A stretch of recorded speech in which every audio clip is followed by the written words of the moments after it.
Bem, irmãos, nós vamos então dar continuidade àquilo que começamos a fazer por ocasião da primeira palestra, e eu anunciei naquela ocasião que nós lidaríamos com 4 grandes desafios contemporâneos à educação cristã. De certa forma, são desafios à educação de um modo geral, mas que atingem de maneira toda especial a tentativa de uma educação ou o esforço de uma educação à luz de uma perspectiva cristã.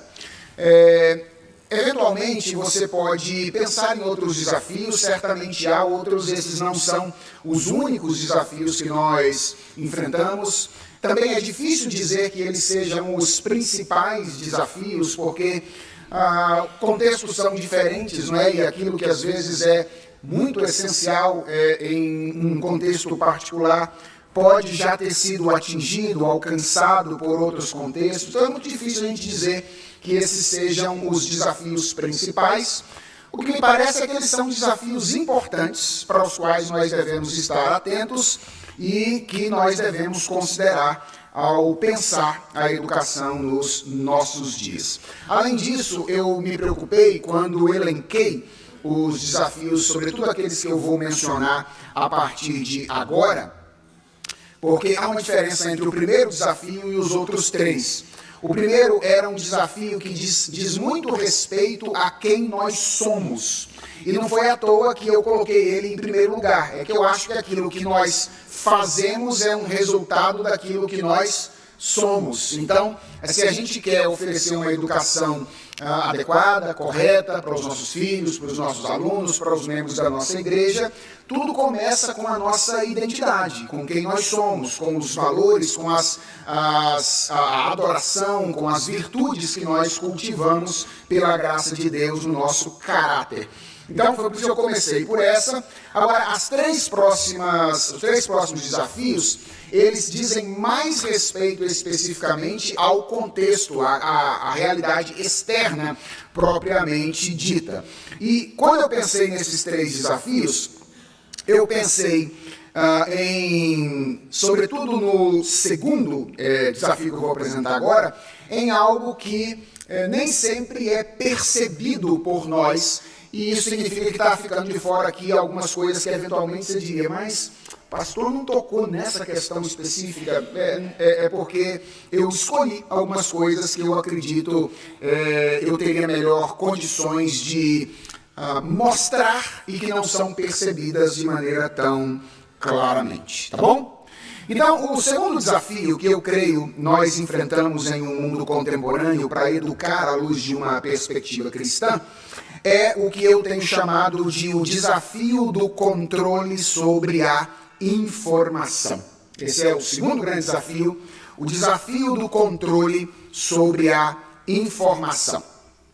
Vejam, educação não é apenas informação. Tem muita gente que acha que educar é só despejar um monte de conteúdo na cabeça de um menino, de uma criança. Educação não é apenas informação, e eu acho que a apresentação que eu fiz da ideia da educação como um processo de cultivo de hábitos, quando eu tratei do primeiro desafio, demonstra isso claramente, né? Então, educar é muito mais do que despejar informações, envolve exemplificar, envolve fazer junto, envolve exigir, envolve supervisionar, e nós poderíamos incluir outras coisas aí, por exemplo, corrigir. Tudo isso é parte do processo educacional ou do processo pedagógico. No entanto, é inegável que as informações, elas são uma parte importantíssima do processo pedagógico. Boa parte daquilo que nós somos e daquilo que nós fazemos, nós aprendemos a ser e a fazer internalizando informações que nós recebemos ao longo da nossa vida. Não foi à toa que quando o apóstolo Paulo escreveu a sua carta aos filipenses, preocupado com a maneira como os filipenses deveriam viver para agradar a Deus no mundo, ele orientou lá no capítulo 4, versículo 8, num texto que a gente conhece bastante: finalmente, irmãos, tudo o que é verdadeiro, tudo que é respeitável, tudo que é justo, tudo que é puro, tudo que é amável, tudo que é de boa fama, se alguma virtude há e se algum louvor existe, seja isso que ocupe o pensamento de vocês. Por que Paulo dá essa orientação? Porque Paulo está preocupado com aquilo que vai na mente, não é? Aquilo que vai no pensamento dos filipenses. Ora, ele está preocupado porque ele sabe que a informação que nós recebemos é a matéria-prima daquilo que nos tornamos. Então é através da informação que nós somos de alguma forma formados. Vejam, até mesmo a nossa transformação espiritual envolve de alguma forma as informações. Nós somos transformados por meio da pregação de um livro. Lembra do apóstolo Paulo falando lá aos Romanos no capítulo 10, dizendo: todo aquele que invocar o nome do Senhor será salvo. Mas como é que eles poderão invocar aquele em quem eles não creram? E como crerão se não há, se eles nunca ouviram? E como ouvirão se não há quem pregue? Então a informação, até mesmo na transformação da nossa vida espiritual, é algo importantíssimo. Uma das implicações disso, da importância da informação na educação, é que a dieta informativa é um passo importantíssimo na educação de uma pessoa. Em outras palavras, eu estou apenas usando lógica simples para dizer que se a informação é a matéria-prima da formação de um indivíduo, cuidar da informação a qual uma pessoa tem acesso é importantíssimo para que essa pessoa seja bem formada. Então eu quero dizer aos pais que me ouvem aqui nesta ocasião, por implicação digo também aos professores da igreja, professores de escolas regulares, que nós temos sobre os ombros, sobretudo na relação com as crianças, quando nós estamos educando as crianças, a responsabilidade de promover aquilo que eu chamo de uma curadoria informativa. O que é isso? Nós temos sobre os ombros a responsabilidade de controlar as informações às quais os nossos filhos têm acesso em cada etapa do processo formativo. Vejam, eu acho que essa sempre foi uma tarefa desafiadora, sempre foi um desafio para os pais controlar as informações às quais os seus filhos têm acesso, mas nos últimos anos isso tem se tornado especialmente desafiador por duas razões, pelo menos. A primeira é que a experiência de um círculo de convívio com pessoas conhecidas e comprometidas conosco, o que obviamente facilita a supervisão, e eu acho que muitos de nós aqui experimentamos isso no passado, já não é mais tão comum nos nossos dias. Eu cresci em cidades do interior de Minas Gerais, mais especificamente em Ipatinga e em Governador Valadares.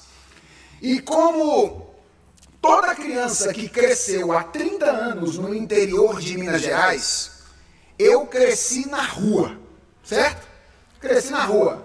Cresci jogando bola, soltando pipa, indo a pé para a escola, andando de bicicleta com os amigos, algumas vezes assim, quilômetros longe de casa. É um negócio impensável para nós hoje, né?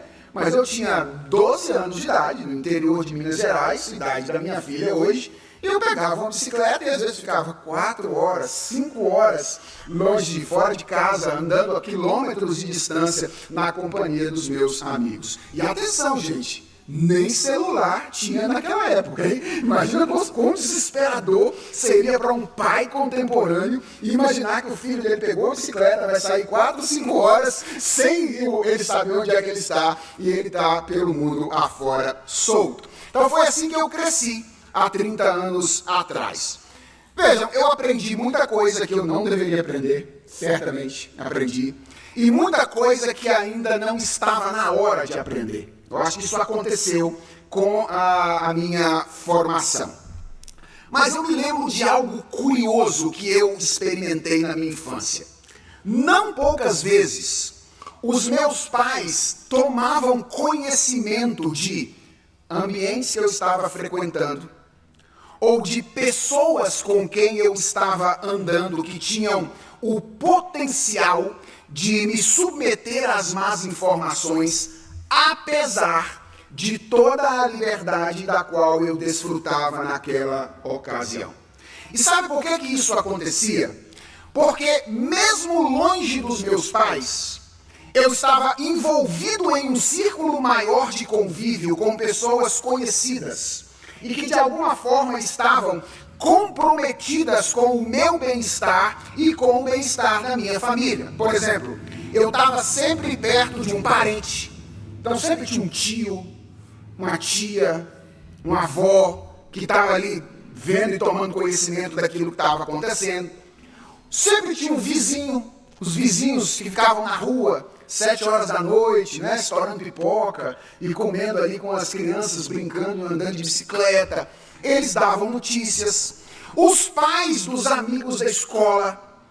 Eu me lembro de ter feito algumas artes e a informação ter chegado para os meus pais através dos amigos, onde essas artes aconteceram. Eu estava na companhia deles e os seus pais trouxeram essa informação.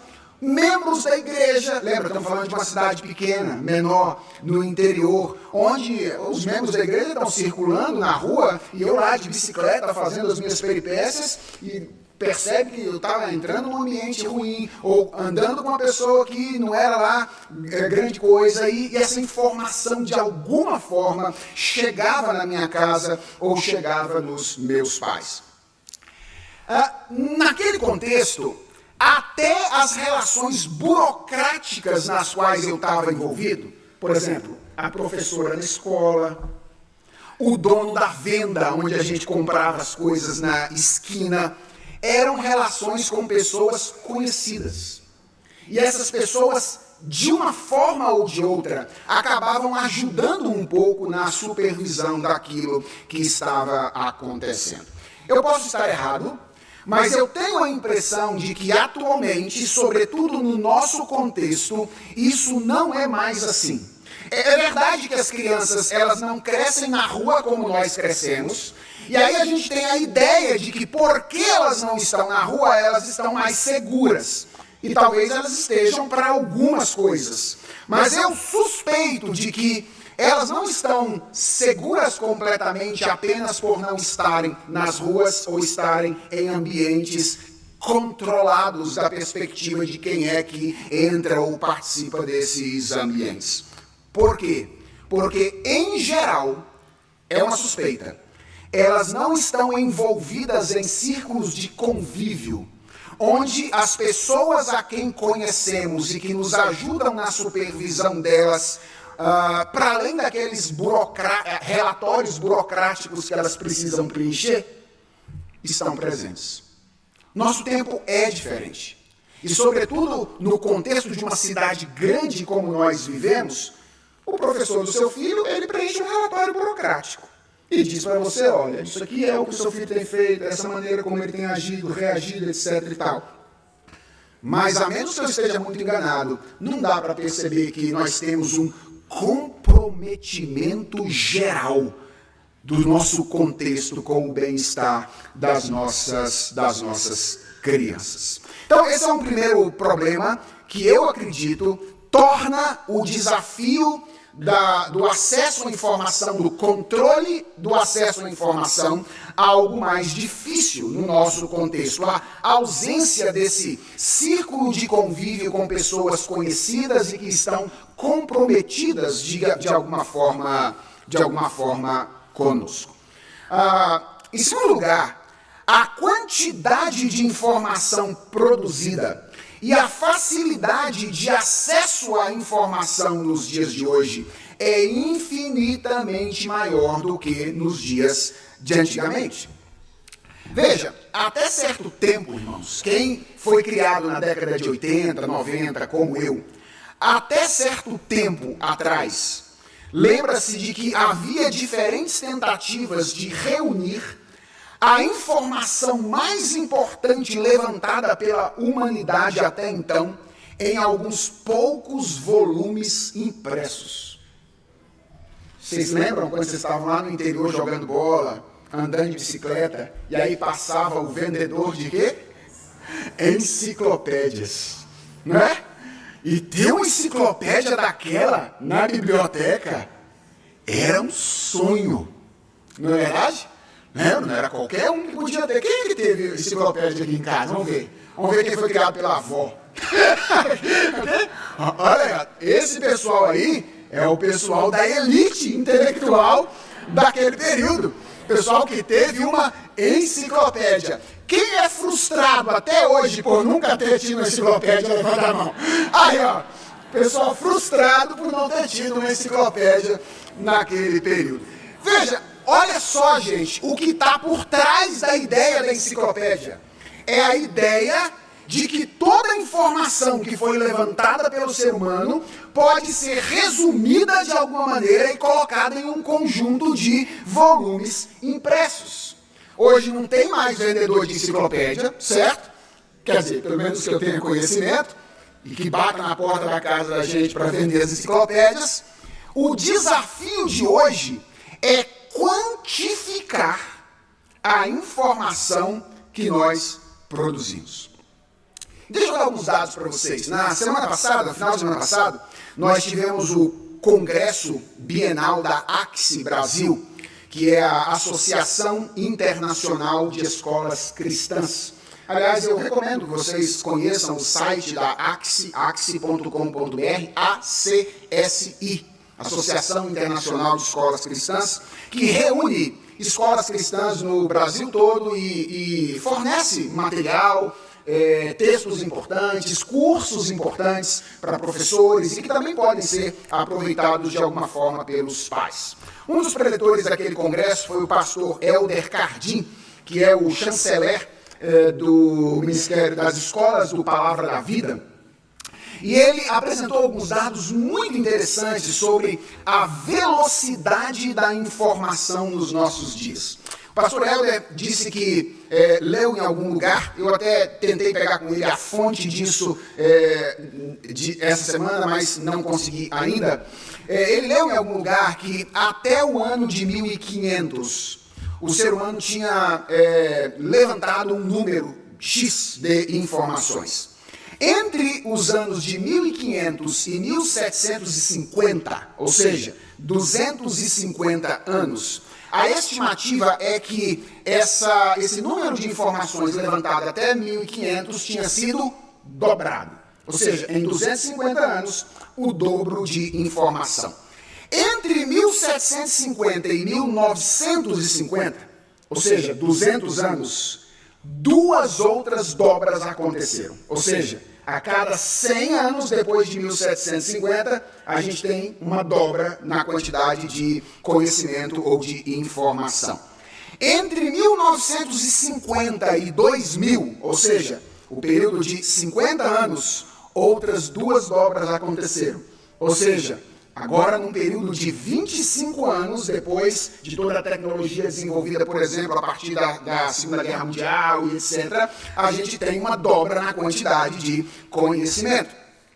Entre 2000 e 2010, uma nova dobra de conhecimento acontece. Agora, a cada 10 anos a gente tem uma nova dobra. A partir de 2014, estima-se que a cada 2 anos nós temos uma dobra de conhecimento e quantidade de informação. E a partir de 2020, estima-se que o conhecimento dobra agora não apenas, ou não a cada 2 anos, mas a cada 20 meses. Ou seja, a cada 20 meses, a gente tem uma produção, uma quantidade de informação que dobra a quantidade de informação que a gente tinha anteriormente. Vejam, é difícil mensurar o quanto de informação nós produzimos, é muito difícil mensurar, mas deixa eu dar alguns dados para vocês, tirados de uma reportagem de 2020. Eu não encontrei dados mais recentes, então vou trabalhar com os dados aqui de 2020. Em 2020, uma reportagem saiu dizendo que, naquele ano, 2020, a cada minuto, então veja, nós estamos em 2020, se a estatística anterior estiver certa, isso aqui já dobrou, ok? Porque já passaram mais de 20 meses de 2020 para cá. Já estamos quase dobrando de novo. Mas, em 2020, a cada minuto, isso aqui é o dado por minuto, certo? 347 mil novos stories eram postados no Instagram, 147 mil fotos eram publicadas no Facebook. Esse dado aqui para mim é estarrecedor. 41 milhões, nesse não, é o segundo, o próximo. 41 milhões de mensagens, 41 milhões de mensagens eram trocadas no WhatsApp por minuto. E atenção a esse dado. 400 horas de vídeo eram enviadas para o YouTube. Por minuto, em 2020, 400 horas de vídeo subiam para o YouTube. E olha que assustador. Toda essa informação pode ser acessada hoje instantaneamente através de um dispositivo que cabe na palma da nossa mão. Então veja a quantidade de informação que é produzida e a facilidade com que a gente pode ter acesso a essa informação. Na verdade, gente, a nossa relação com a informação foi alterada de 30 anos para cá. Nós somos aqui do tempo em que a internet entrou no Brasil. Vocês sabem quando foi que a internet chegou no Brasil? 1988 foi quando a internet chegou aqui no Brasil. Naquele tempo, a rede de computadores, a rede mundial de computadores, era um lugar para a qual nós nos dirigíamos na busca de informação. Lembra, por exemplo, da conexão? Lembra? Você tinha que passar por um portal, lembra? Para entrar naquele novo ambiente. E aí, durante 1 minuto, você ouvia aquele barulhinho, né? Não é meu forte fazer fonéticas aqui, mas você se lembra daquele barulhinho que ficava 1 minuto, né? Como se você estivesse passando por um portal misterioso, para então entrar em um lugar onde você tinha que digitar o endereço de um site ou um lugar. Veja bem, a internet era um lugar para onde você se dirigia na busca de informação. Hoje a internet não é mais um lugar para onde você se dirige na busca de informação. A internet é um lugar onde você está, certo? Neste exato momento, você está conectado. Você não precisa entrar em um ambiente. Você está conectado. E ao invés de você ir em direção à informação, é a informação que vem até você. Por exemplo, através das notificações do seu aparelho de celular. Então, agora, por exemplo, eu acabei de descobrir que o Igor, responsável pela música lá da igreja, me mandou uma mensagem de WhatsApp. Certo? Só de tomar o celular aqui na mão, uma notificação, uma informação está me chamando neste exato momento. Certamente a informação que o Igor está querendo me dar aqui agora é uma boa informação, eu confio nele, então eu imagino que o que ele está trazendo para mim aqui é uma coisa boa, talvez algum problema que eu tenha que resolver para o culto e a música de amanhã e etc. Mas vocês sabem que, assim como há muito boa informação na internet, muita coisa boa que nos chega, e é possível triar isso de alguma forma, também muita coisa ruim, muita coisa perigosa, e uma infinidade de coisas inúteis está presente na internet hoje em dia. E nesse cenário, né, que é um cenário de fato difícil, muitos pais se sentem desestimulados. Qual é a sensação que muitas vezes nós temos diante dessa montoeira de informações? É de que é simplesmente impossível controlar o acesso dos nossos filhos à informação. E sabe que eu tenho medo dessa sensação? É que algumas vezes, percebendo a dificuldade disso, alguns pais parecem então desistir. Parece que eles dizem assim, olha, é tanta coisa, é tão difícil lidar com isso, que eu não vou nem tentar. Vejam, eu creio que de fato o desafio é grande e eu acredito que nós não podemos ser ingênuos. Olha, irmãos, qualquer aplicação do verbo controlar a nós é uma aplicação relativa, certo? O único que pode ter uma aplicação absoluta do verbo controlar a si é Deus. Nós nunca temos o controle absoluto de nada nesse mundo. O que significa que, preste atenção, senhores pais, por mais que você se esforce, provavelmente em algum momento na criação dos seus filhos você vai ser surpreendido pelo fato de que ele sabe muito mais do que você gostaria que ele soubesse. Em algum momento vai ser assim. Vai ser assim. E posso dizer uma coisa para vocês com temor no coração?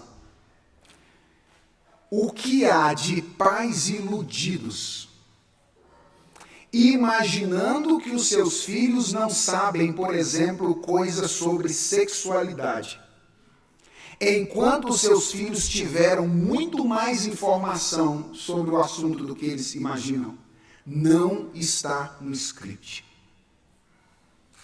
Olha, se o seu filho tem WhatsApp, certo?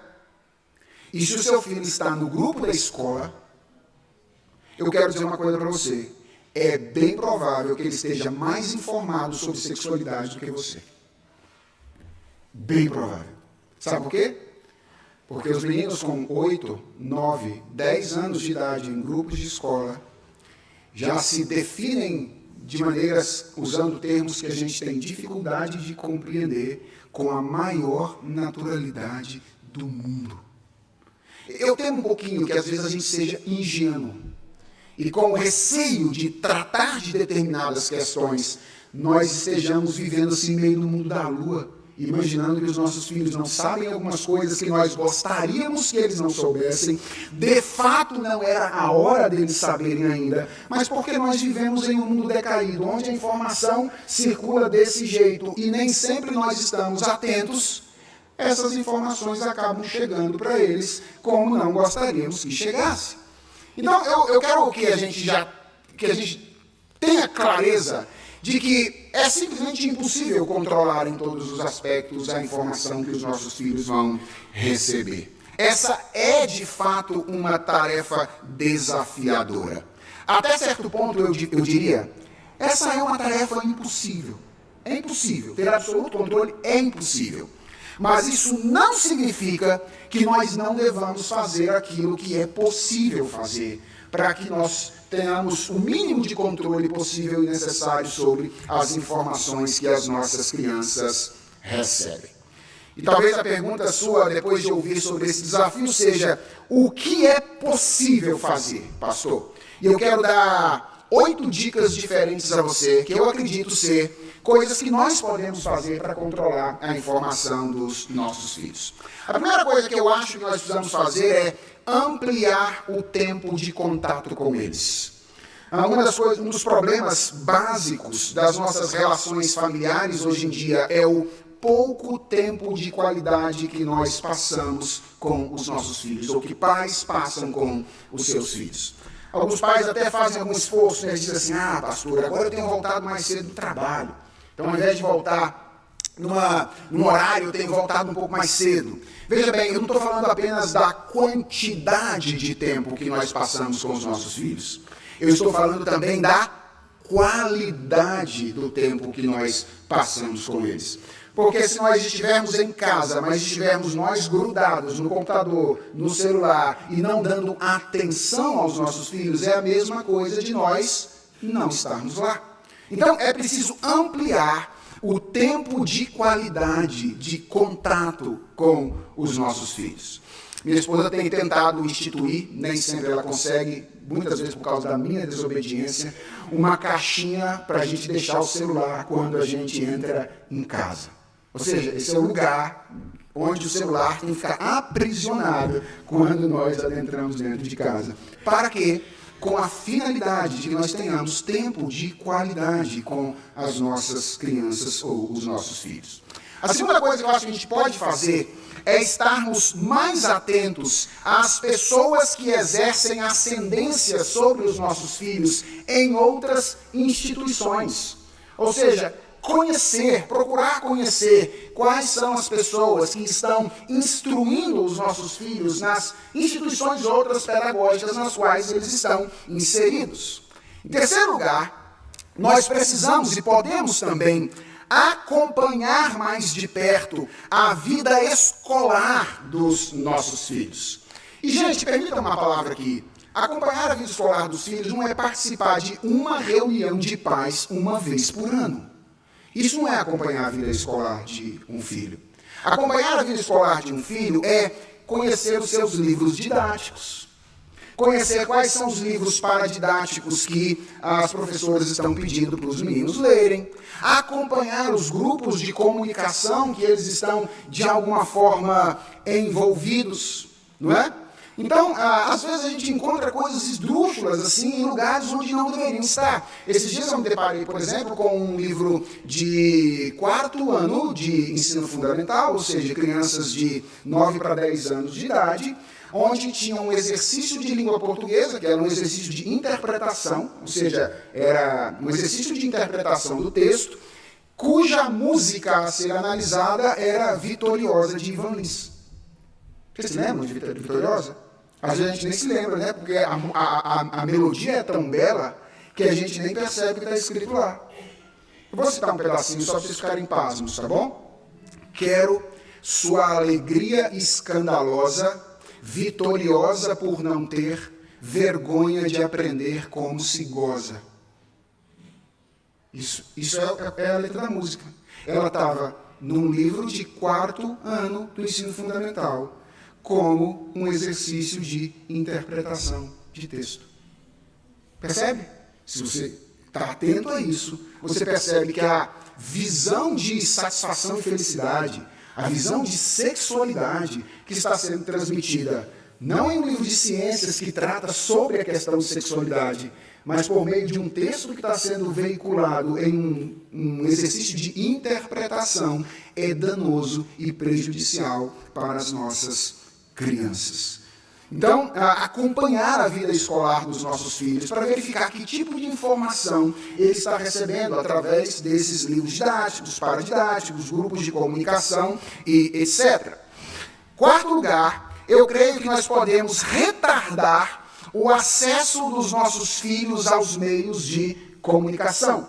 Principalmente aquilo que eu chamo de o acesso solitário. Eu vou falar mais sobre isso daqui a pouco, o acesso aos meios de comunicação, mas eu quero enfatizar aqui o que eu chamo de o acesso solitário, que é quando a gente dá liberdade para que os nossos filhos possam escolher aquilo que eles vão assistir, os games que eles vão instalar e assim sucessivamente. Uma das coisas que eu aprendi no congresso da Axie recentemente e que eu ainda não consegui elaborar na minha cabeça, não consegui, ainda estou tentando refletir, assustado com aquilo que eu ouvi lá, é que Jesus é um personagem de game. Vocês sabiam disso? Que Jesus é um personagem jogável de um game, onde ele luta com outros deuses e outras divindades. Então, assim como você escolhia lá na sua época de quando você jogava Street Fighter, e aí você tinha lá o Ryu, o Ken, quem mais que tinha? Tinha Blanca, Zangief, não é? Existe um game que é vários deuses de diversas religiões, então você tem Anubis, tem Moisés como representante do judaísmo, e tem Jesus. Um personagem, assim, com traços bem contemporâneos, com 2 pedaços da cruz, assim, no seu braço, e você pode escolher jogar com Jesus, e aí, ou bater no Anubis, ou apanhar do Anubis, sendo personagem Jesus. Eu confesso a vocês que eu não tinha a mínima ideia de que isso acontecia, que isso era... parece que o game é de 2017, tem vários lugares do mundo onde ele está proibido, mas no Brasil ele é permitido e autorizado. Eu confesso a vocês que eu ainda não consegui elaborar os impactos dessa questão e os prejuízos possíveis de ter Jesus Cristo como um personagem jogável de um game de luta com outros personagens. Então, a gente precisa retardar o acesso dos nossos filhos aos meios de comunicação. Eu acho que às vezes a gente dá muito cedo para eles esse acesso e essa liberdade, sobretudo. E aí, se você não conhece, existem vários aplicativos que existem com a finalidade de controlar o tempo e o tipo de acesso que os nossos filhos têm aos aparelhos eletrônicos. Então, esse é a quinta coisa que a gente pode fazer, que é supervisionar o acesso deles a esses meios através desses aplicativos. Aplicativos, inclusive, que permitem você, a qualquer momento, travar o aplicativo à distância ou liberar alguma coisa à distância e assim sucessivamente. Olha, eu quero dizer a você que se você optar por isso, a sua vida vai piorar um pouco, tá? Porque várias vezes o seu filho vai ficar escrevendo para você dizendo: dá mais um pouquinho de tempo, só preciso de 15 minutos a mais para fazer uma atividade da escola, gastei todo o meu tempo hoje fazendo uma atividade aqui, vai acontecer. Mas deixa eu dizer uma coisa, você não foi chamado para ter uma vida assim de resort, conforto absoluto nesse mundo. Você foi chamado para trabalhar, e trabalhar é a sua tarefa na educação dos seus filhos. Então, supervisionar o acesso deles a esses meios. Sexto lugar, nós precisamos acompanhar os nossos filhos, ou podemos acompanhar os nossos filhos, em algumas incursões pelos meios de comunicação. Então, não apenas controlar o acesso solitário deles, mas acompanhá-los em alguns momentos. Então, momentos em que você pode sentar com seu filho e dizer assim: eu quero jogar alguma coisa com você, escolha o jogo. Eu quero assistir alguma coisa com você, por favor, escolha o que você quer assistir. E a gente vai sondando através disso as preferências deles, o tipo de informação que eles obtêm e onde eles costumam frequentar quando eles estão, de alguma forma, sozinhos ou acompanhados de outras pessoas. Em sétimo lugar, eu creio que nós podemos também conversar com os nossos filhos sobre o que eles estão consumindo. Então, é importante que haja diálogo entre pais e filhos. E que a gente não apenas nos limitemos a dizer o que pode e o que não pode, mas que nós nos assentemos para assistir juntos e avaliarmos juntos aquilo que está sendo assistido. Até mesmo para que a gente possa dizer: continua ou não continua. Mas é esse movimento de incursão comunitária que precisa acontecer para que a gente converse com os nossos filhos. E, em último lugar, oitava sugestão, nós podemos também oferecer a eles boas fontes de informação.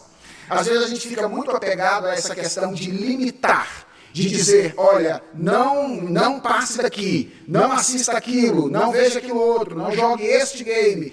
E na verdade, os nossos filhos às vezes ficam sem um lugar para ir quando a gente estabelece os limites. Então é importante que a gente não apenas estabeleça esses limites, mas ofereça oportunidades para que eles consigam ver que é possível consumir cultura, boa informação, sem prejudicar necessariamente a sua vida espiritual. Então, você precisa conhecer minimamente bons livros para dizer para os seus filhos: leia isso, leia isso. E se você quiser uma sugestão, siga a minha esposa no Instagram, que ela vai te dar muitas dicas daquilo que lê. Olha, na verdade, irmãos, eu falo isso para todo mundo, tá? Eu falo sobre educação, mas quem entende de educação bíblica é minha esposa, não sou eu não. Então, ela dá muitas dicas lá no Instagram dela, inclusive para faixas etárias diferentes. Olha, o que lê nessa faixa, naquela outra e tal. Então, você pode encontrar coisas ali. Você precisa conhecer algum tipo de boa música. Veja, e não adianta você apresentar para os seus filhos o bolero da década de 70, certo? Ele não vai gostar. Tem que ser boa música contemporânea. Alguma coisa dos nossos dias que você possa dizer: isso não é legal, mas isso é. Então, ouça isso, ao invés de ouvir aquilo. Perceba que em termos estilísticos há até alguma semelhança entre isso e aquilo. Mas isso aqui você está nas mãos de pessoas que são tementes a Deus e de alguma forma podem formar melhor a sua vida e o seu caráter. Vejam, essas coisas são importantes sempre, mas elas são especialmente importantes nos primeiros anos de formação de uma criança. Aliás, eu digo que quanto mais nova é uma criança, mais rigoroso deve ser o controle sobre a informação que essa criança recebe. Quanto mais velha uma criança vai se tornando, menor pode ser o controle sobre aquilo que ela possui. E a pergunta é por quê, pastor? Ora, porque é esperado que com o seu trabalho pedagógico durante esses primeiros anos da infância, a criança vá adquirindo boas condições de avaliar por si mesma aquilo que ela deve fazer e aquilo que ela não deve fazer. Nesse ponto tem algo que me preocupa muito na educação contemporânea, que é a sua natureza crítica. Eu às vezes vou dar palestras em escolas, e aí uma das coisas que os professores mais dizem para mim, assim, e eles falam isso de boca cheia, sabe, felizes, alegres, é assim, pastor, porque aqui nós temos uma educação crítica. Aí eu falo, educação crítica, legal. Aí eu pergunto, em qual segmento você dá aula? Aí ele fala, eu dou aula no Fundamental 1. Aí eu falo, e vocês aqui são adeptos de uma educação crítica? Eles dizem, sim, nós somos adeptos de educação crítica. Eu falei, fala de novo o nome do segmento no qual você dá aula. Aí ela fala, fundamental. Aí eu falo, por que ele chama fundamental? Por quê? É porque os fundamentos estão sendo construídos. Ou seja, ensino fundamental não é hora de educação crítica. Ensino fundamental é hora de dar os fundamentos por meio dos quais a crítica será feita posteriormente, porque afinal de contas, ser crítico é apenas ter condições de submeter as coisas a um determinado critério. Olha, é a mesma raiz. Ser crítico é ouvir todas as coisas à luz de um determinado critério. Eu fico assustado com esse modelo de educação dos nossos dias. Ensino fundamental não é hora de educação crítica. É hora de fundamentos estabelecidos para que talvez no ensino médio a gente comece a fazer algum movimento de submeter as coisas a um critério previamente dado. Então, quanto mais nova uma criança, mais rigoroso deve ser esse controle sobre a informação que ela recebe. E aqui permitam-me dar uma sugestão a igrejas, porque pode ser que haja pessoas aqui que lidam com departamentos infantis nas suas igrejas e etc. Eu creio que as igrejas podem ajudar muitos pais nesse particular, fazendo uma coisa para a qual elas não precisam gastar tanta energia assim, que é criar fóruns de conversa. Sabe, gente, eu tenho percebido isso. Lá na nossa igreja, nós começamos a trazer os pais para as programações das crianças. As crianças têm uma programação, então a ideia é que os pais estejam de alguma forma juntos. Eu acho que, em primeiro lugar, isso tem um efeito colateral positivo, que é a ideia de dizer assim, então, a igreja não é o lugar onde você deposita a sua criança para você ir depois passar um tempo no shopping, entendeu? Com seu marido, sua esposa. Veja, eventualmente a gente pode até fazer isso por você um dia, e já até é legal, a gente pode ficar com seus filhos um dia para você dar uma passeada no shopping. Mas assim, não acostuma que não é todo dia assim não, certo? Se a sua criança vem para aprender, é preciso que você venha com a mesma finalidade. E sabe o que eu descobri? No início eu comecei a tentar criar palestras para os pais também. E eu percebi que eles precisavam conversar. Eles não precisavam tanto de ter muita coisa sendo entregue, porque muitos deles estavam na luta com seus filhos e já tinham com o que ajudar outros pais que estavam enfrentando problemas semelhantes. Então, nós começamos lá, por exemplo, com o trabalho devocional com as crianças. E aí, de repente, alguns pais começaram a ficar desesperados, porque o menino de 3 anos não ficava quieto na devocional. E eles começaram a trazer isso e a colocar isso para fora. E aí outros pais que já estavam fazendo a mesma coisa disseram, sabe o que funciona lá em casa? Lá em casa a gente faz assim, ó. Lá em casa a gente funciona desse jeito. Então, igrejas, eventualmente, sem muito esforço, podem criar fóruns de conversa, onde os pais se ajudarão mutuamente a criar estratégias ou compartilhar estratégias para que esse controle da informação possa acontecer. Então, esse é o segundo desafio e eu espero que tenha dado algumas sugestões aí para enfrentá-lo. Vamos para o terceiro e penúltimo desafio desta palestra. O terceiro e penúltimo desafio é o que eu tenho chamado de o desafio da moderação no uso das novas tecnologias. Quando eu estou falando de novas tecnologias, eu estou falando basicamente de tela, certo? Estou falando de TV, videogame, tablets, celular e etc. A gente fala muito sobre isso, sobre essa questão, mas eu não sei se nós temos clareza do porquê isso se constitui em um desafio espiritual. Irmãos, isso aqui é um desafio espiritual. E antes de mostrar porquê, deixe-me apresentar alguns dados que mostram que o excesso de exposição a novas tecnologias é uma realidade nos nossos dias e para os nossos filhos. Esses dados eles foram extraídos de um livro chamado A Fábrica de Cretinos Digitais, Os Perigos das Telas para as Nossas Crianças, escrito pelo neurocientista Michael Desmurget, um livro bastante interessante. E as estatísticas apresentadas neste livro mostram que o tempo de exposição às novas tecnologias hoje é, em média, o seguinte. Pesquisas apresentadas pelo Desmurget. Crianças de 2 anos geralmente passam 3 horas por dia na frente de telas. Crianças de 8 anos geralmente têm 5 horas de exposição a telas por dia. E adolescentes, a partir dos seus 12 anos de idade, geralmente têm 7 horas de exposição a telas por dia. Então, isso é o comum no nosso tempo e nos nossos dias. Eu fiz umas contas e, na prática, isso significa que, antes de completar 18 anos, se a gente seguir essa média, os nossos filhos terão passado o equivalente a 30 anos letivos ou a 16 anos de trabalho em tempo integral à frente das telas.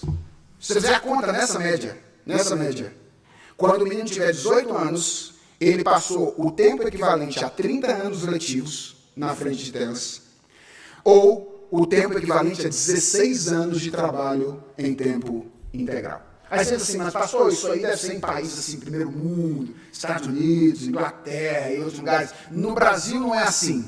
Bem, o Brasil é o terceiro país no ranking de exposição a telas, ficando atrás apenas dos Emirados Árabes e dos Estados Unidos. Então, nosso país é o país em que crianças são submetidas, é o terceiro país do mundo com maior exposição de crianças às telas nos nossos dias. E existe consenso entre os estudiosos, relativo consenso, pediatras, psiquiatras, psicólogos, que isto não é bom, tem efeitos colaterais. Então, algumas pesquisas que esses profissionais fazem relatam diversos impactos dessa superexposição que vão desde problemas físicos, como, por exemplo, obesidade e fraqueza óssea. Recentemente eu li que o exército norte-americano estava preocupado com a idade óssea dos jovens que ele estava recebendo recentemente. Porque o menino cresceu sentado na frente do computador, jogando o joguinho e não fez exercício físico ao longo da sua vida. Então, esse é um efeito colateral do excesso de exposição. Então, isso vai desde problemas físicos até a problemas emocionais, como, por exemplo, a depressão, e há, inclusive, pesquisas que relacionam tentativas de suicídio a essa questão do excesso de exposição a telas. Veja bem, sou pastor, certo? Sou pastor. Então, minha preocupação é a vida espiritual das pessoas. Então, eu quero destacar aqui um impacto que torna essa questão extremamente importante para nós da perspectiva espiritual, que é o impacto sobre a nossa capacidade de atenção profunda e foco. Certo?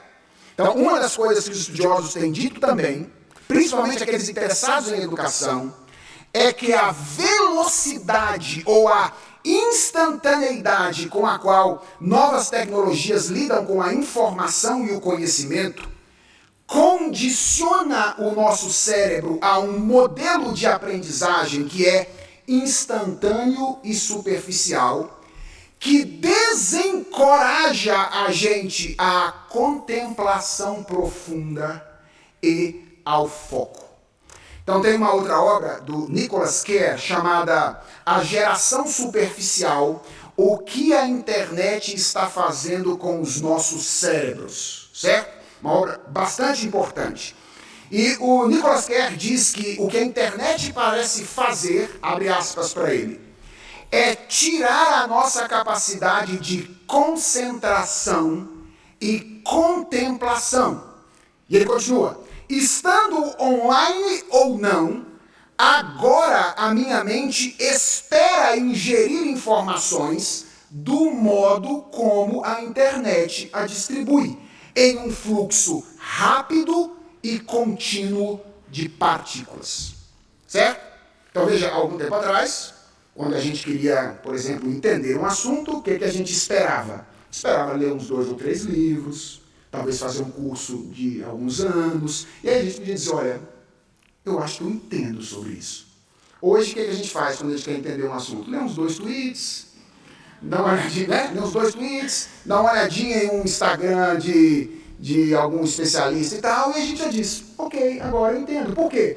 Porque o nosso cérebro, ele se adaptou ao fato de que esta é a maneira como nós aprendemos. Nós queremos aprender de maneira rápida e imediata, e nós não temos mais capacidade, temos perdido a capacidade de contemplação e de foco. E aí a pergunta é, por que isso é um problema da perspectiva espiritual? Ora, isso é um problema porque a nossa relação com Deus pressupõe esta capacidade. Veja, mais uma vez, assim como eu disse que a nossa relação com Deus não se dá fora do tempo e do espaço, a nossa relação com Deus não se dá fora do corpo, certo? Nós somos um ser físico. E a nossa alma e o nosso corpo estão unidas nesse negócio que é a nossa relação com Deus. Veja, por exemplo, a linguagem que a Bíblia usa quando ela se refere ao uso que nós devemos fazer dos meios de graça. Quando a Bíblia fala, por exemplo, da nossa relação com ela, a Bíblia, o verbo que ela mais usa não é o verbo ler. Qual é o verbo que a Bíblia mais usa? Meditar. Não é só uma questão de ler, é uma questão de meditar. E meditação pressupõe o quê? Capacidade de contemplação. Capacidade de atenção focada e profunda.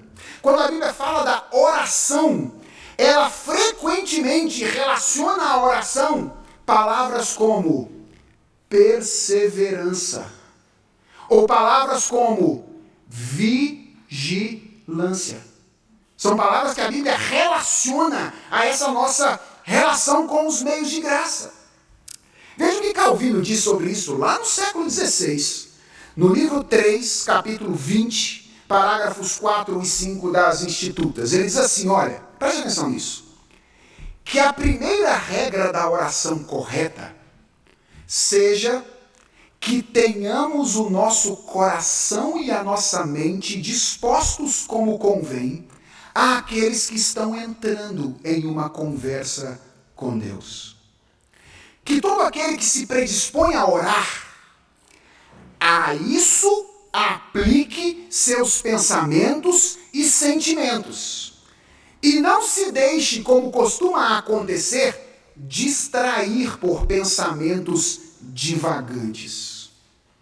Isso porque ninguém se concentra tanto na oração que não sinta que se muitos pensamentos se insinuem, que ou interrompem o curso da oração ou retardam por algum rodeio ou digressão.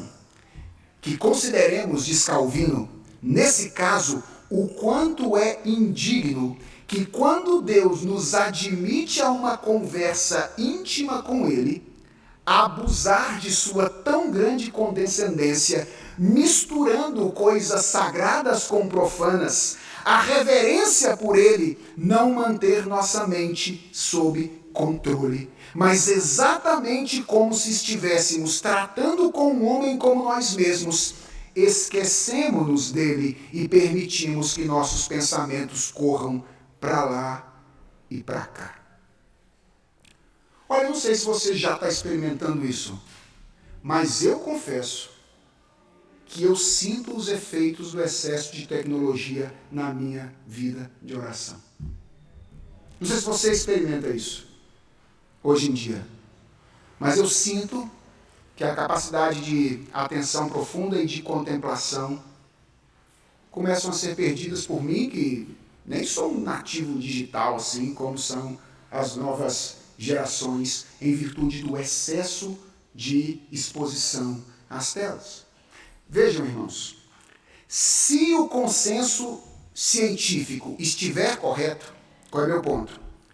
O excesso de exposições às tecnologias, se o excesso de exposições às tecnologias de fato é algo que nos modifica fisiologicamente, afetando a nossa capacidade de atenção e foco, então, esse é o meu ponto, esse excesso de exposição afeta habilidades que são essenciais a uma espiritualidade saudável.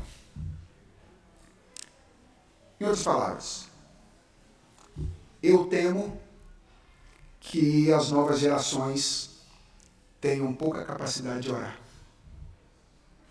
Pouca capacidade de orar. Veja, eu não estou falando das orações que a gente faz rapidamente na hora do almoço, para dizer, Senhor, muito obrigado pelo alimento, amém. Não, isso a gente vai ter sempre, né? Tranquilo. Porque isso é o tipo de oração que é o modelo Twitter de oração, né? São algumas pequenas palavras. Mas e esse costume de experimentar uma relação intensa com Deus que envolve tempo, foco, atenção, contemplação? Se os estudos estiverem corretos, e esse for o efeito, de fato, do excesso de exposição a telas, possivelmente, crianças que nascerem e forem entregues a telas desde muito cedo e sem nenhum tipo de controle, vão desaprender a orar. Talvez, então, a pergunta seja, pastor, qual é o tempo ideal, né? A gente lida com isso, então. Quando é que eu devo submeter meu filho às telas? Quanto tempo, etc. Gente, eu não tenho uma resposta definitiva para isso. Eu vou dar para vocês aqui duas estimativas, uma mais conservadora, uma menos conservadora, para vocês terem alguma ideia geral, tá bom?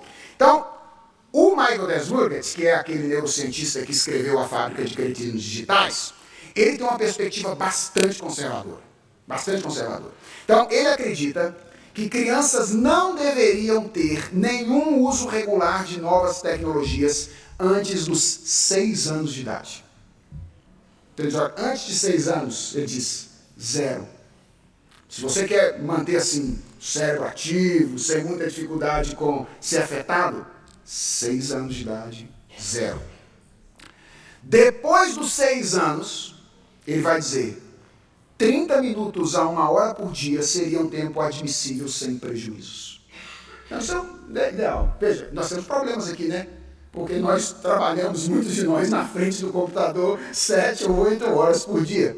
Bem, irmãos, estamos no mundo decaído, façamos o que é possível, certo? O que é possível fazer para que... Agora, tenhamos consciência. Há impacto. E essa é uma perspectiva bem conservadora. Até os 6 anos, nada. A partir dos 6 anos, 30 minutos a 1 hora. A Sociedade Brasileira de Pediatria é um pouquinho menos conservadora, mais progressista, certo? Normal, estamos no Brasil. E veja, eu não acho que seja uma estimativa tão ruim assim. Quer dizer, lembra que eu não sou médico, certo? Eu sou pastor. Talvez a doutora Cláudia possa dizer melhor se a Sociedade Brasileira de Pediatria está aqui nesse ponto, se é um parâmetro adequado. Então, a Sociedade Brasileira de Pediatria diz que as novas tecnologias devem ser evitadas até os 2 anos de idade. Então, antes de 2 anos, 0 de tecnologia. Depois ela diz que podem ser utilizadas com um limite de 1 hora por dia, entre 2 e 5 anos de idade, sem grandes prejuízos. Então, 2 anos a 5 anos, até 1 hora por dia. Dos 6 aos 10 anos, até 2 horas por dia. E na idade adulta, ou seja, a partir dos 10 anos de idade já é considerada aqui idade adulta, 3 horas por dia seria um tempo sem grandes prejuízos para essa questão da capacidade de atenção e do foco. Então, vejam, irmãos, essa questão do excesso de exposição às telas não é um problema apenas da perspectiva pedagógica. Não é um problema apenas da perspectiva psicológica. Não é um problema apenas da perspectiva social. Os sociólogos, os psicólogos, os pedagogos podem falar sobre isso com muito mais propriedade. O que eu estou dizendo é que nós temos uma razão espiritual para tomar cuidado com o excesso de exposição às telas. Que cuidado é esse? A nossa relação com Deus envolve ou pressupõe capacidades que podem ser perdidas a depender do tipo de relação que nós temos com novas tecnologias. Então, reverberando o título de um livro que eu recomendo muito a vocês, do Andy Crouch, publicado pela The Pilgrim, nós precisamos desenvolver sabedoria digital nas nossas famílias. Então, esse é o nome de um livro do Andy Crouch, Sabedoria Digital para a Família. E eu recomendo que você leia esse livro. Há outros também muito interessantes, por exemplo, tem um do Tony Rank chamado 12 Maneiras Como o Seu Celular Tem Mudado Você. Ele é bem interessante e mostra o impacto também desse excesso de tecnologia na nossa vida espiritual. Então, veja se você está me acompanhando aí. Nossa, eu já ultrapassei ali o tempo. Eu vou usar só 10 minutos para terminar o último. Posso, chefe? Então, 10 minutos apenas para mencionar qual é o último desafio. Então, o último desafio que eu quero compartilhar com vocês, que nós enfrentamos no mundo contemporâneo, é o que eu vou chamar aqui de o desafio da comunicação intergeracional. Esse é um desafio. O desafio da comunicação intergeracional. Vejam, irmãos, a educação, por natureza, implica a existência de uma distância entre gerações, certo? Por natureza. Entre pais e filhos, sempre houve uma distância e diferença de objetivos para a vida, valores que são importantes ou não, linguagem, e isso sempre tornou a relação entre pais e filhos algo desafiador. Então, lembra de quando você foi educado? Possivelmente, você vai se lembrar de coisas assim que os seus pais adoravam fazer, mas que você odiava. Ou então algumas coisas que você adorava fazer e que os seus pais odiavam. Então, por exemplo, quando eu era pequeno, eu adorava ouvir rock progressivo em um volume altíssimo. Adorava ouvir Angra, um volume altíssimo. Isso é metal, é metal, né? Esse é metal melódico, é isso aí. Gostava de metal melódico. Meu pai odiava. E nós tivemos várias crises em virtude desse metal melódico soando em casa em um grande volume. Diferença de gerações. Meu pai adorava ouvir os seus boleros da década de 60.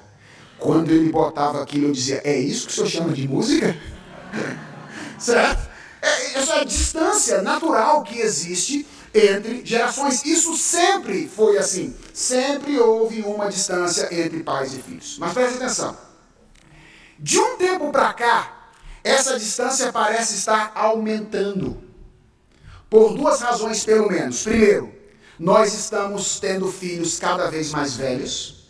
Então, antigamente, uma família tinha filhos quando o pai e a mãe tinham 20 anos de idade, 22 anos de idade. Hoje, o pessoal vai começar a pensar em ter filho com 33, 34, 35 anos de idade. Então veja por que o espaço ou a diferença que existe entre as gerações está aumentando. Nós estamos tendo filhos cada vez mais velhos.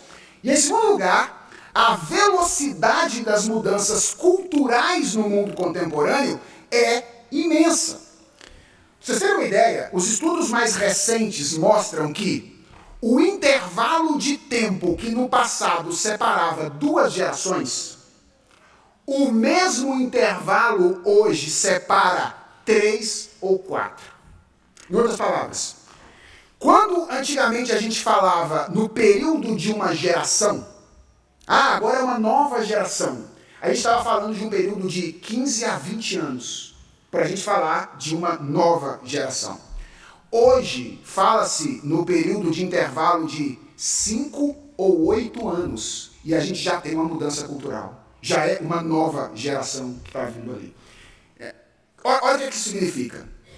Um adulto da chamada geração X, que nasceu, por exemplo, em 1980, no finalzinho da chamada geração X, e teve um filho aos 30 anos de idade, ou seja, em 2010, nasceu em 80, em 2010 ele teve um filho aos 30 anos de idade. Isso não é nem um pouco absurdo, tá? Isso é bastante comum nos nossos dias.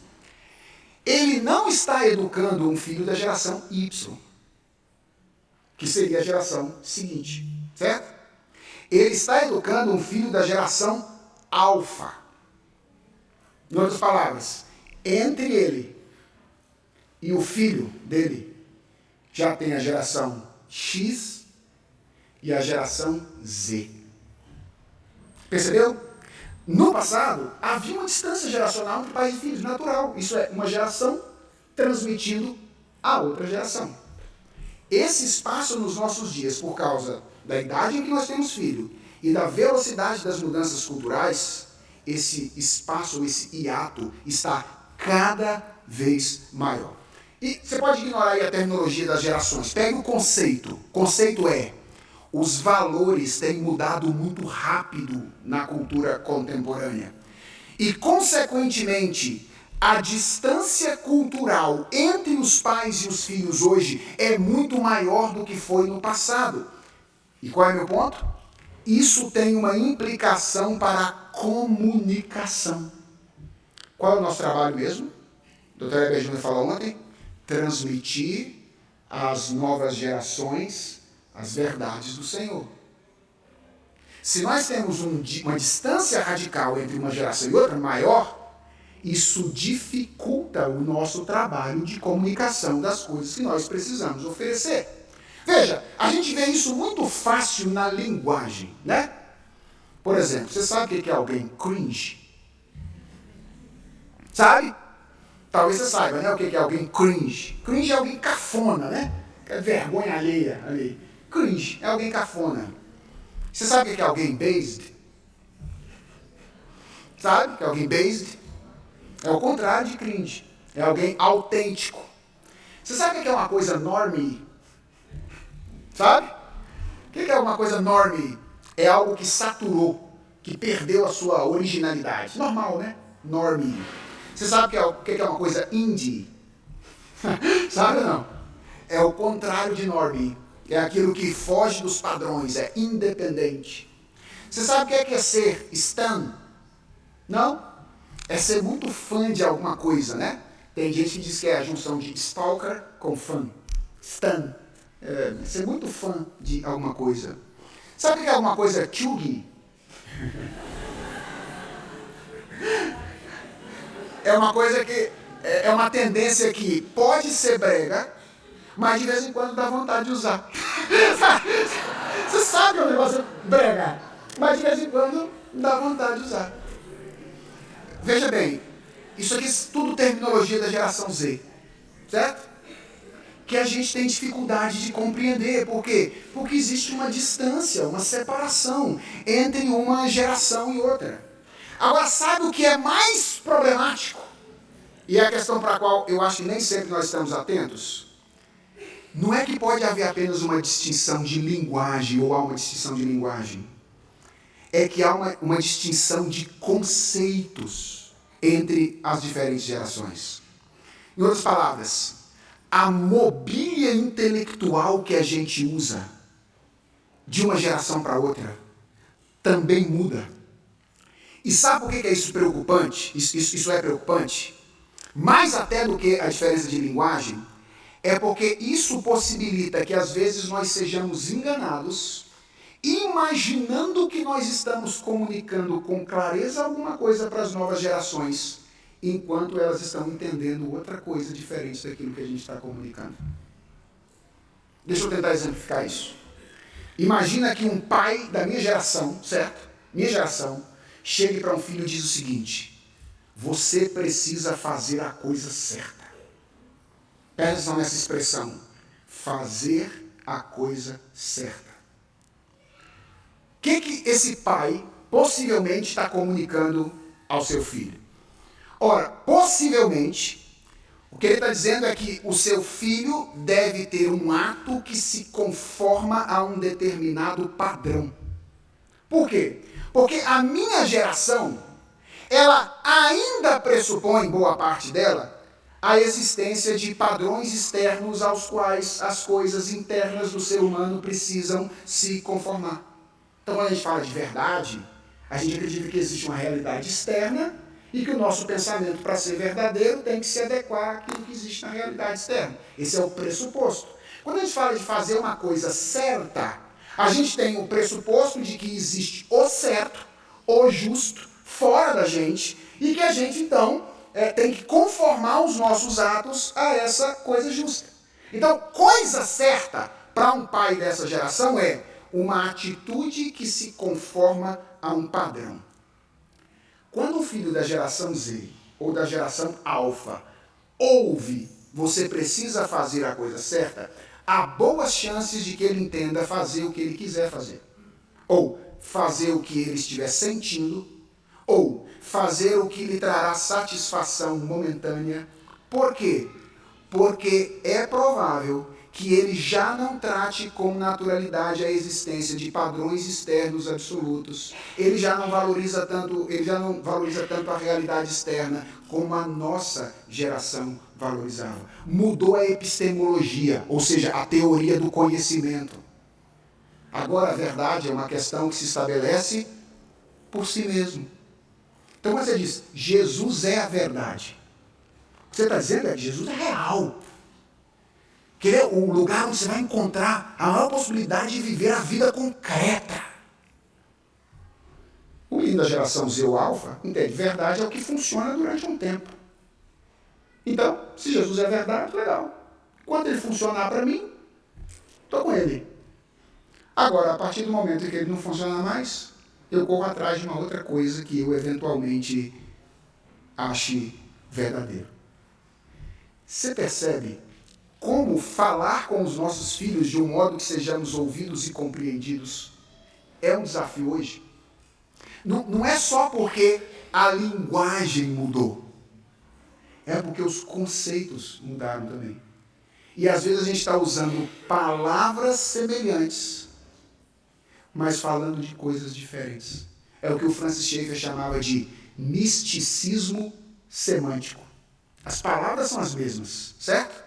Mas o conteúdo das palavras é diferente. Então, é muito desafiador comunicar com as novas gerações.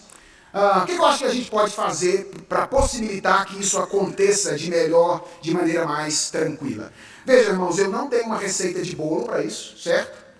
Eu tenho uma certeza e eu tenho duas suspeitas. Então, a minha certeza é a de que a palavra de Deus, por ser eterna, atemporal, pode ser o ponto de encontro comunicativo entre as mais diferentes gerações. Certo?